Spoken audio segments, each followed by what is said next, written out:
The Clinton bought and paid for and phony fake news Russian propaganda dossier that was used by the Obama administration to spy on members of the Trump campaign. Ed Henry reporting at this hour that House Intelligence Chairman Devin Nunes, he told his Republican colleagues this week in two closed-door meetings that he has seen evidence of abuse of government surveillance programs by the FBI and by the Department of Justice and their officials. Plus, the president is accusing FBI agent Peter Strzok of treason over anti-Trump text messages that he sent to his FBI lawyer mistress, Lisa Page. And you will not believe what a longtime Hillary Clinton ally is saying about this explosive scandal.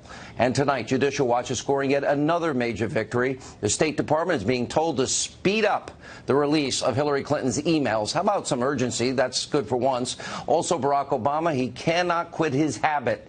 He is lashing out and attacking again the Fox News channel. Newt Gingrich is here tonight to discuss and respond. But first, there is a lot to cover in tonight's breaking news opening monologue. We're glad you're with us. All right, massive breaking news this hour about the Clinton bought and paid for fake news Russian propaganda dossier that, of course, was used by the Obama administration to obtain FISA warrants to surveil members of the Trump campaign and then the president-elect. Our own Ed Henry is reporting that in two closed-door meetings this week, House Intelligence Committee Chairman Devin Nunes, that he told Republican lawmakers that he has seen evidence showing clear abuse of government surveillance programs by the FBI and Department of Justice officials. Ed Henry is also reporting that Nunes told his colleagues that he plans to share evidence of this abuse with the entire House later this month.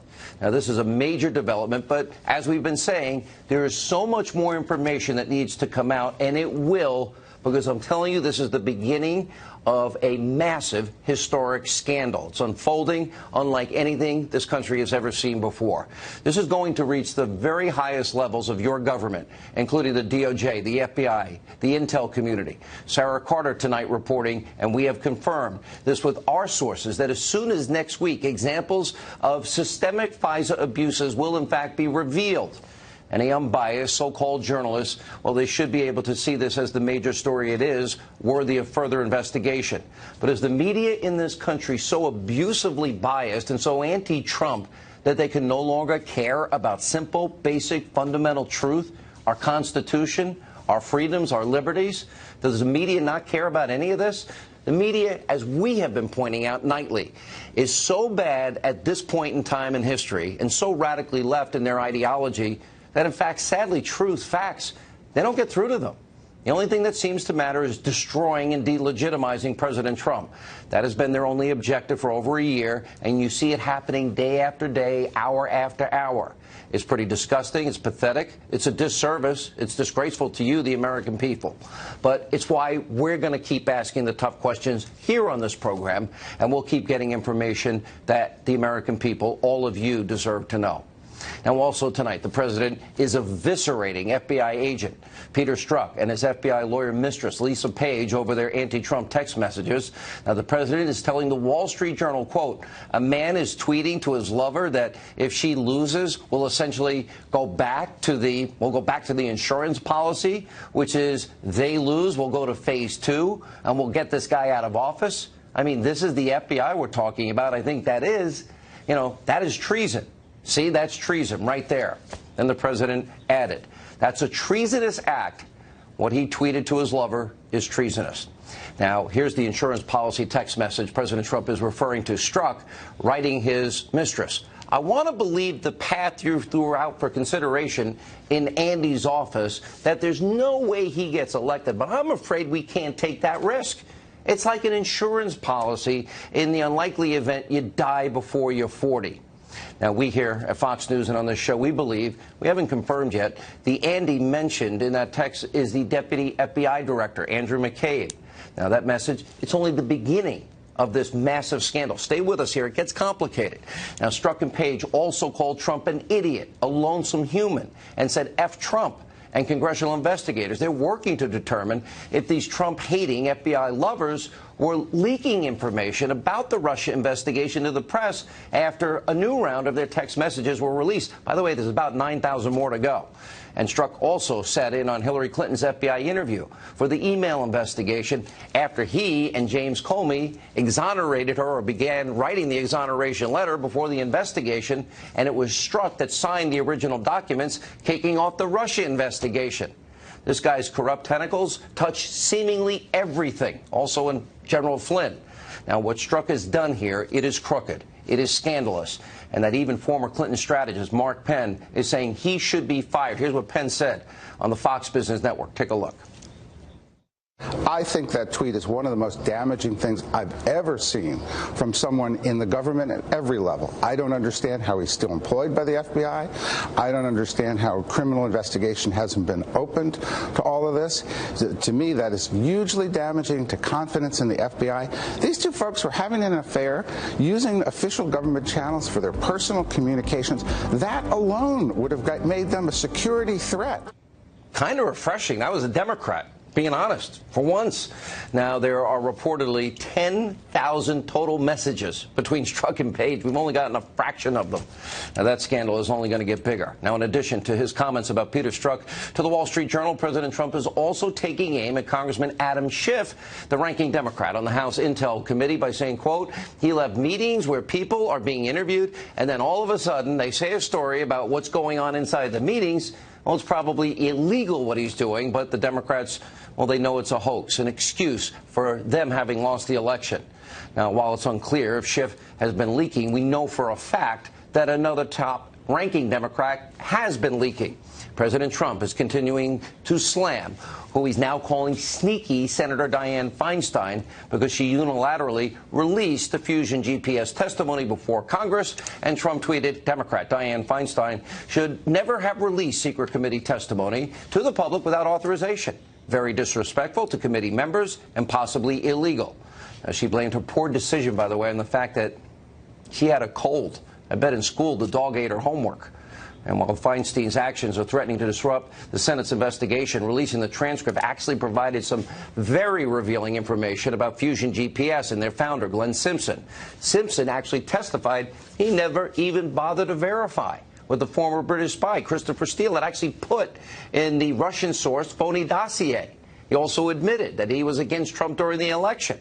So clearly Simpson was more than happy to take over $10 million from Hillary Clinton and the DNC that she's running and put this dossier together that they then tried to use to influence the American people. Oh, Russian propaganda to influence an election bought and paid for by Hillary.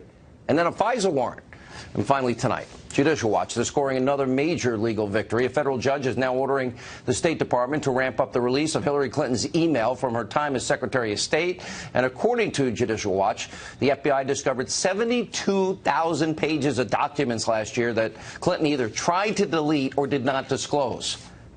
You cannot make this stuff up. If I wrote the most obscene spy novel, you couldn't make this up.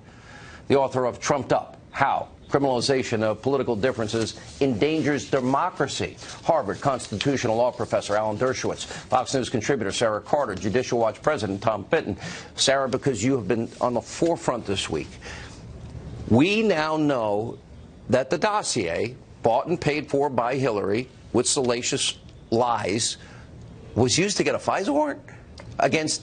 Well, yes, we now know that it was either in part used or it was a significant part of the FBI being able to get the warrant to spy on Trump and people within his campaign. But, Sean, when you're looking at the dossier, and I think actually leaking Glenn Simpson's testimony actually backfired on the Democrats. I mean, it really did. You look at that testimony, you see to yourself, first, Glenn Simpson said there was a source inside the Trump campaign. That's proven to be false. Now, what people have corrected that version of it and said, well, no, he was just talking about George Papadopoulos in London. Then you find out that Glenn Simpson wouldn't answer any questions as to whether he was pushing this dossier to the media. He kept stepping back. He wouldn't answer it. Then we find out he didn't even verify the information in the dossier. And when you look at all of this, knowing that the Hillary Clinton campaign and the DNC actually paid for this dossier, and that the dossier itself could have been part of a huge disinformation came by the Russians. I mean, it's clearly there's a problem. Professor, let me go to you. You make some really good points as it relates to the partisan aspect of all this. Now, I'm a conservative. I'm a proud conservative. I don't hide any of that. But we learned a lot that the fix was in. I want to use this analogy, that the fix was in. Poor Bernie Sanders and his supporters, they had no shot at all whatsoever. And even Donna Brazile admits that. Then you have Comey and Strzok. I don't believe I've ever heard of a case where you write exoneration letters months before you interview the people involved in an investigation. They didn't do the investigation, but they're writing an exoneration. Then it seems with the Russian dossier that they're trying to put the fix in there by using bought and paid for Russian propaganda, we now learn. And then you take it a step further, and that information was put before a FISA court and a warrant issued. As a constitutional scholar, I hope you are as afraid as I am about these issues, about the corrupt nature of all of this, and our constitutional rights in jeopardy here. I am very much worried about that. That's why I called for, right from the beginning, an impartial, nonpartisan commission of inquiry to look into every aspect of the last election, every aspect. What the Russians try to do in terms of the Democrats, what the Russians try to do in terms of the Republicans. This is a bipartisan issue. Every American suffers when the Russians in any way try to influence the election. Look, I don't think the Russians try to influence the election necessarily in favor of one candidate or the other. I think they try to influence the election in terms of destabilizing the American political system. And that's why having partisan inquiries by congressional committees doesn't work. That's why having a special counsel who operates behind closed doors doesn't work. We need an open investigation commission. This is too important to all Americans to leave to any kind of partisan advantage. Let me follow up with the dossier. It was partisan, bought and paid for. Remember, Christopher Steele didn't come on board with Fusion until Hillary and the DNC were paying for it.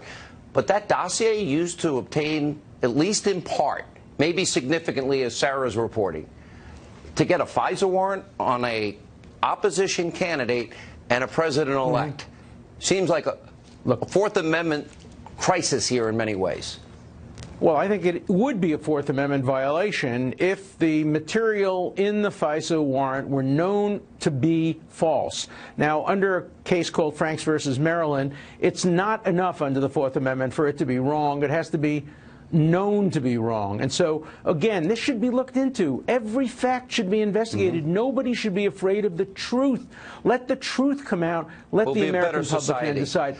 But can I say one more thing? I have to tell you just one more thing. I know it's not on topic, but, you know, as the grandchild of American immigrants who came from a very, very poor country in Europe, I hope the president will apologize for whatever he said that demeans immigrants. The Statue of Liberty says, give us your poor, your hungry, people yearning to be free. We are a country of immigrants, and I just hope we can elevate the discussion about immigration and try not to insult people from any part of the world. And the president can do a great service if he just comes forward and says, he did admit today that he used tough language. But he denied what Durbin, we're going to get into this later in the show, but he denied what Durbin said, Sonny Perdue, and another senator in the room said they didn't hear it, but doesn't mean it wasn't said. Doesn't much matter. It doesn't matter. It doesn't much matter what words he used. I think the thrust was a thrust against certain countries, and we just can't have that kind of attitude. It makes us look very bad in the world, and it really undercuts what our Statue of Liberty has long stood for. Sarah, I am, before I get to Tom, I'm not trying to keep you out of your time, but I want to just follow up on something that Professor Dershowitz was saying.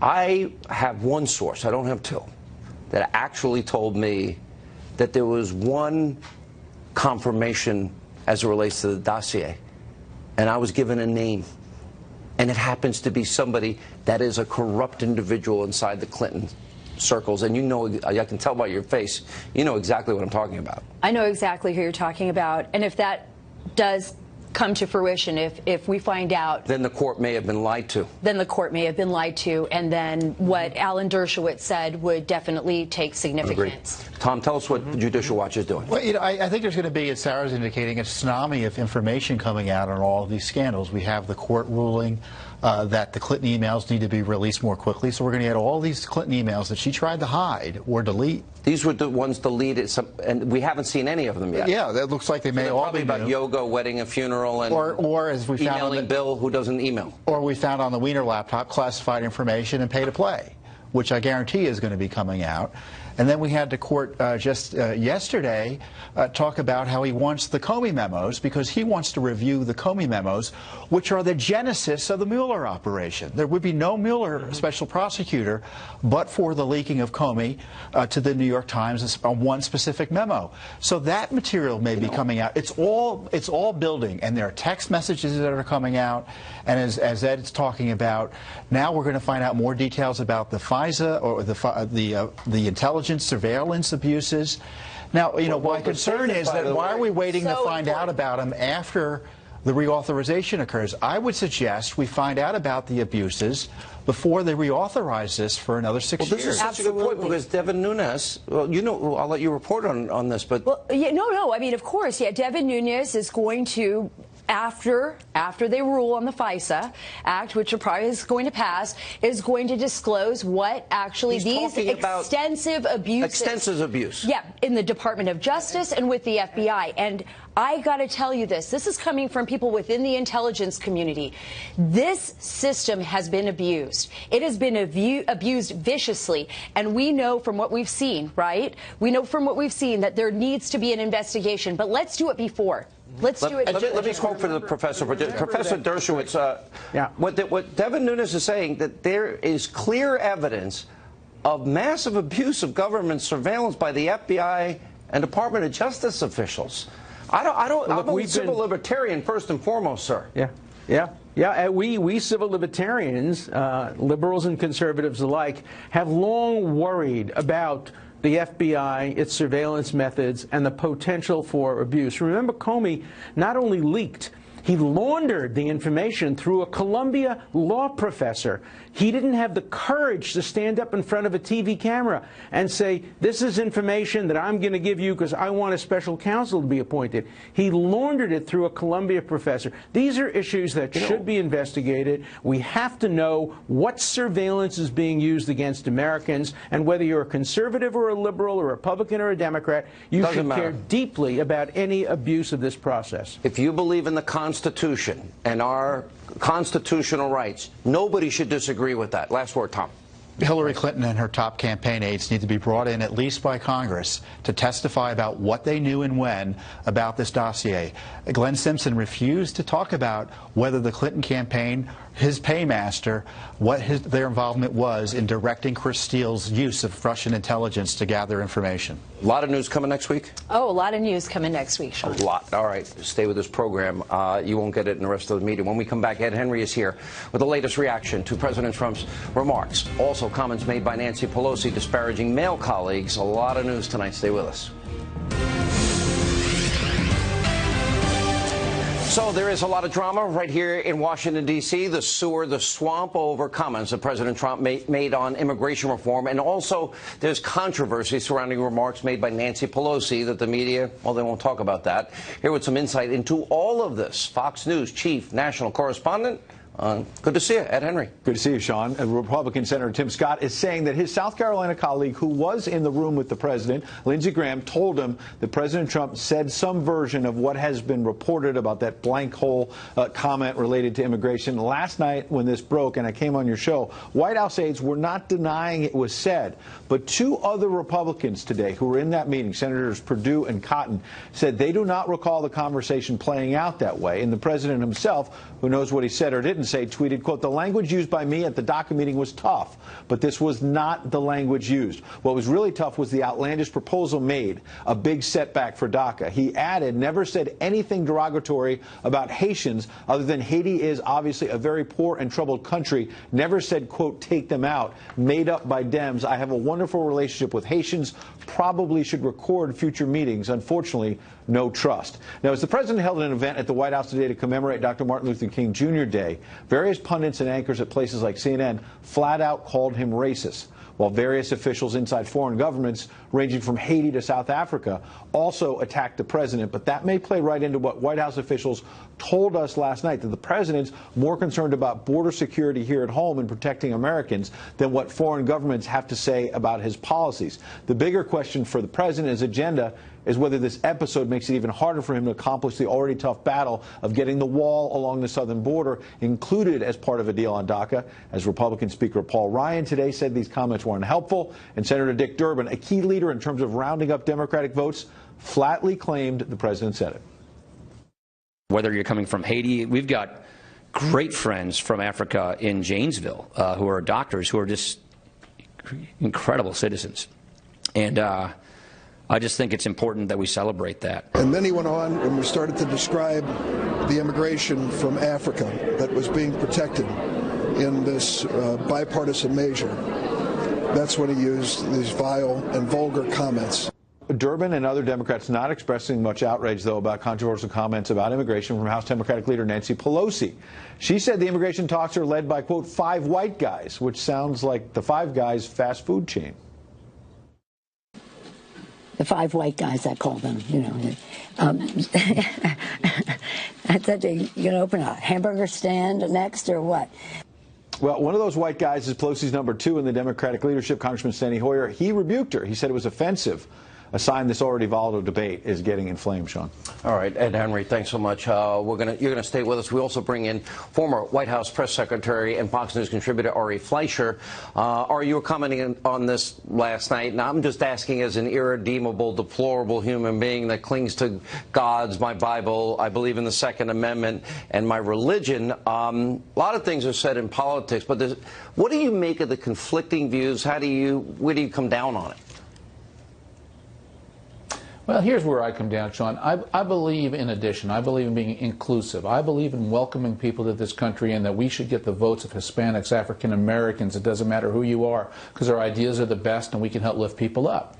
But if you're a Hispanic, if you're African American, you hear the president talk like that, you wonder if he cares about you. And that's the problem with words like that from the president. He might be speaking, from the gut, the kinds of things people say privately. He lets it rip on occasion, and sometimes it's helping him to be politically incorrect. Other times it pushes people away, and I can understand that. That's why I've said that what the president did I thought was hurtful. I wish he hadn't said it, Sean. I said that yesterday. I still think that tonight. As you were saying in your report that he admits he used tough language. Let me move on, because this really all comes down to the immigration debate. It seems like chain migration will end as part of this. It seems inarticulate, not whoever said what. Well, we'll let the Washington people figure it all out. But he's talking about a merit-based system, from what I understand, the way I understood it. At least the debate is shifting that way. The wall seems non-negotiable for the president, and DACA seems to be a part of the deal if the wall is included. Yes, but I mean, one of the problems with the negotiations that the president referred to in his tweet is that this started out, how do you define DACA? It started out as the children of illegal immigrants brought here through no fault of their own should stay here. The current state of negotiations has changed. It's those children plus their parents who came over here illegally, and knowingly so, not the infants, not the kids. They will get some sort of legal status as well. To be clear, they're not going to become citizens overnight. This is not an amnesty per se. However, they will get some legal status. That's not where this started, Sean, and that's going to upset the president and others who support him. Ari, I make this point often. You always get the spending increases. You never get the tax cut. You can go back to '86 in the Reagan deal. You always get the consideration, the amnesty. You never get the wall built. And interestingly, and I played it the last couple of nights, all the Democrats sounded like Donald Trump only 5 years ago. Yeah. What's different now is that you have Donald Trump running the government for at least the next 3 years. So if Congress does appropriate funds for the wall will be built. You'd have to believe that Donald Trump won't build the wall if he's given the funds. So that's the key. So he's got to be given, this is important. The money's there. The rest is up to Donald Trump and his administration. He's got to be given the money as part of any deal, or he's making a mistake. And I would think, show me the money, to quote a famous film. And Look, and you know I'm a for immigration reform Republican. I 100% agree with what you just said. You've got to get the money for the wall. I would not vote for a deal for DACA without funding for the wall. The two should be tied because Republicans are 100% right. We'll be doing DACA 2.0 in 2 years if we don't have better border security, and that includes a wall. It could also include sensors and drones and more Border Patrol agents, but a wall works and a wall should be part of it. Wall should be built first. Ed. No doubt about it that that's something the president's demanding. But Democrats like Dick Durbin have simply not, given an inch on that. And I talked to a White House official in the last 24 hours who was saying that their frustration with the president's comments, they don't believe is a racist, but they said, look, we were getting momentum here in these immigration talks, and this may stall it. This may take it into, the back and forth about the president's personal views instead of the actual Don't you think the Democrats want DACA so bad? They do, but they think that they can get DACA without the wall. But they might be wrong. 5 years ago, they wanted 700 miles of border fence. They did. You had Dianne Feinstein on camera in California saying that they're taking away our Medicaid benefits. They're flooding the city. I mean, Democrats said many of the same things as President's saying now. Now they call him racist. Back then, somehow, they were right. Ari. I agree with that take, and this is one of the reasons Washington doesn't work. People take one stand and they don't keep it when the stand matters. And if ever there is a time for the Democrats to compromise, it's now. Because Donald Trump means it when he says he will start deporting people. Look, President Obama broke the law when he allowed DACA to take place. He did not have the presidential authority to do it.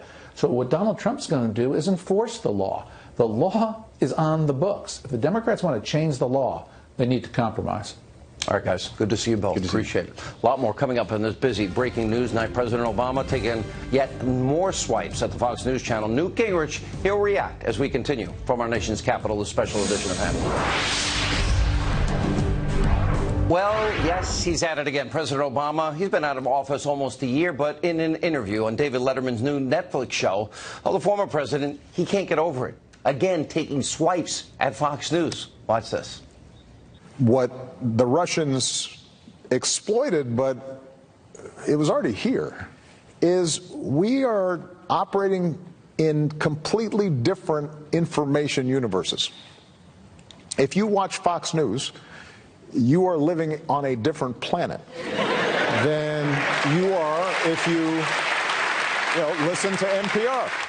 He's still kind of stuck there. Let's take a walk down memory lane. This is not the first time Obama's taken shots at Fox News or yours truly. You may remember some of this. I'll put Mr. Burgess up against Sean Hannity. He'll tear him up. I mean, look, is Sean Hannity suddenly going to get on the airwaves and say, I was wrong about this Obama guy. He's my man.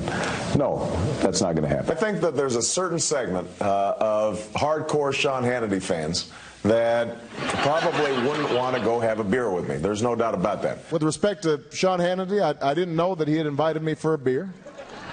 His opinion of me does not seem to be very high, but I'm always good for a beer. The History Channel is not here.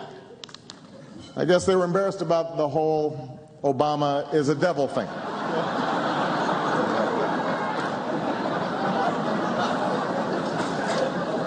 Of course, that never kept Fox News from showing up. Good, affordable health care might seem like a fanged threat to the freedom of the American people on Fox News. It turns out it's working pretty well in the real world. If you watch Fox News on a regular basis, it is a constant menu. They will find, like, folks who make me mad. I don't know where they find them. I wasn't viewed through this prism of Fox News and conservative media and making me scary. And I haven't, turned on Fox News or listened to conservative talk radio yet today, but I've turned them on enough over these past 7.5 years to know I'm not exaggerating in terms of their story. Look, if I watched Fox News, I wouldn't vote for me either, right? Because, you've got this screen, this funhouse mirror through which people are receiving information. Those who watch Fox News and those who read the New York Times occupy completely different realities. I mean, if I watched Fox News, I wouldn't vote for me. I didn't vote for you either. Anyway, here with reaction, the author of the best-selling book, Vengeance, former Speaker of the House, Fox News contributor Newt Gingrich. You're laughing. I'm laughing, too. I forgot the good old days. There is some truth in what he's saying in this regard. I think we have a series of scandals, and looking at Devin Nunes today, that the abuse of government surveillance by the FBI is so bad, and all that we're uncovering here is so bad. He's right. The mainstream media, you know, they want to destroy Trump, and they loved him.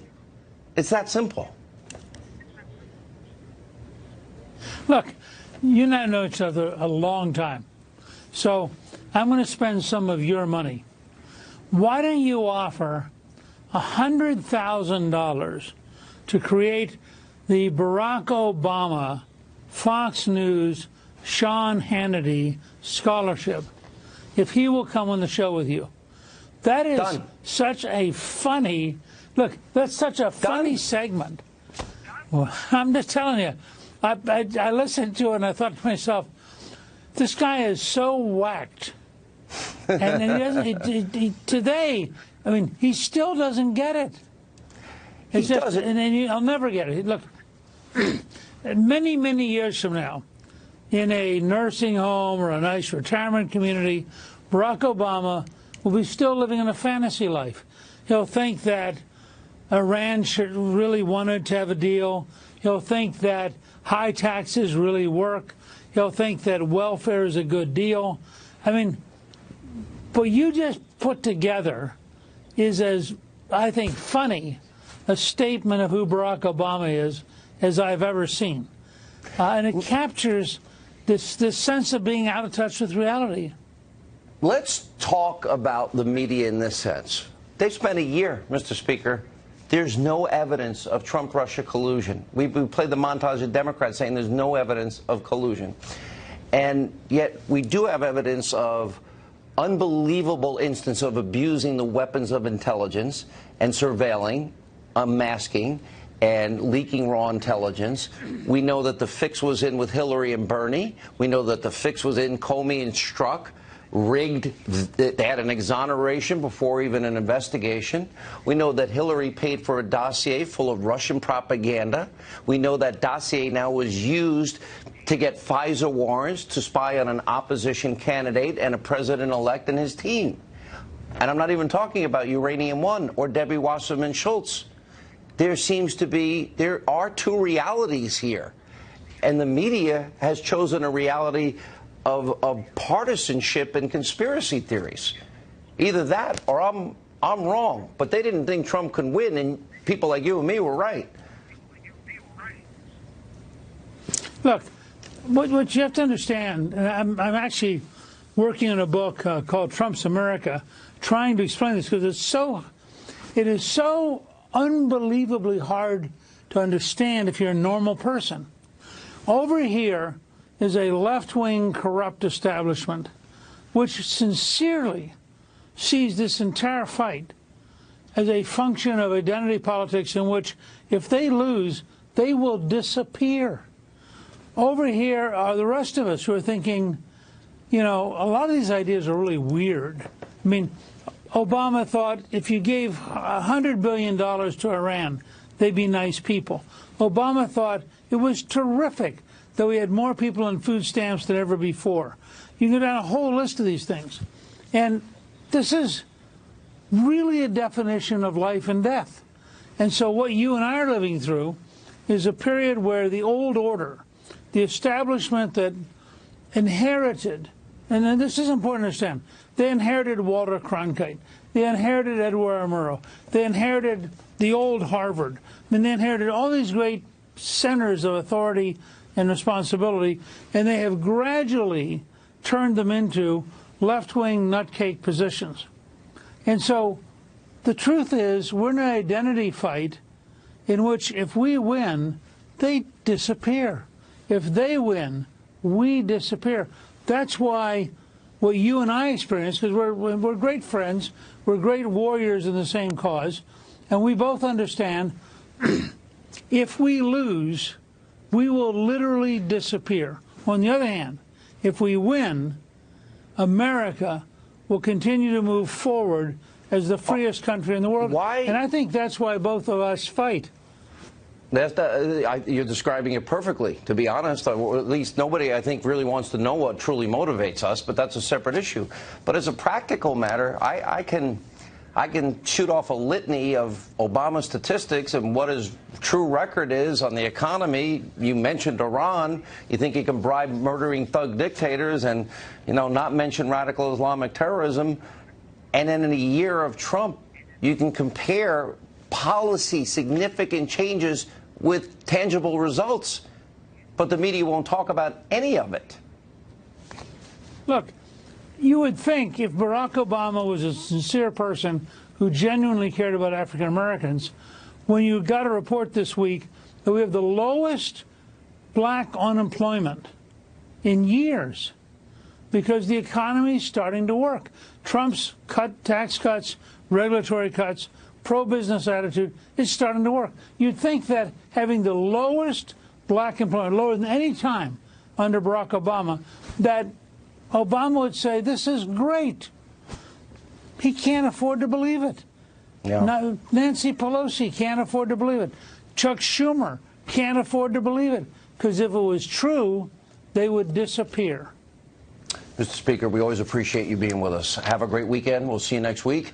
And when we come back on the special edition of Hannity, Nancy Pelosi believes giving thousands of dollars to you, the American people's only crumbs. Really? We'll explain.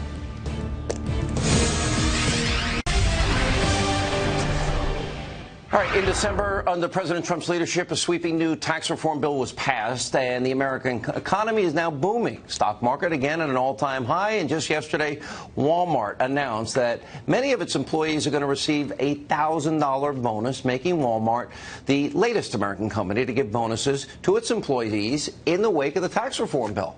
But Democratic House Minority Leader Nancy Pelosi wants you to know that these bonuses amount to little more than crumbs. Watch this.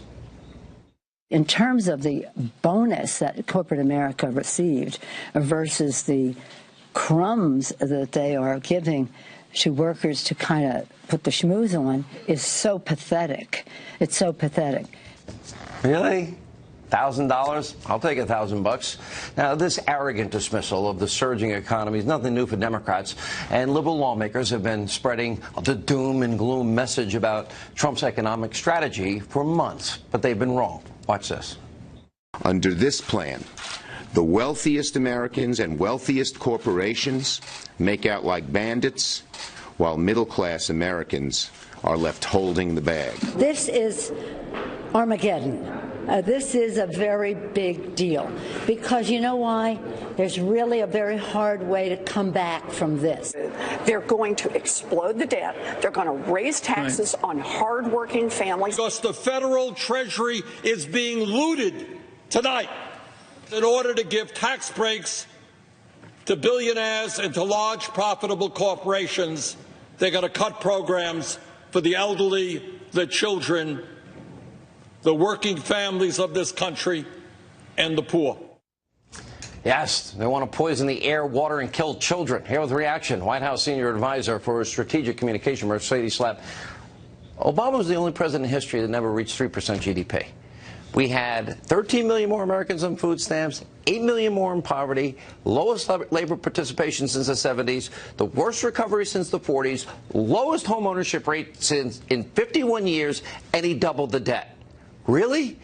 Lowest unemployment rate for African Americans, for Hispanics. I mean, the numbers go on and on. There is a renewed. What happened? It's a renewed optimism in America, and that is because of the leadership of President Trump. I mean, it was very clear that he made that commitment to the American people, that he was going to focus on the economy, focus on the American worker, make sure that they had an opportunity to succeed, and that is now happening. We have 2 million fewer people on food stamps.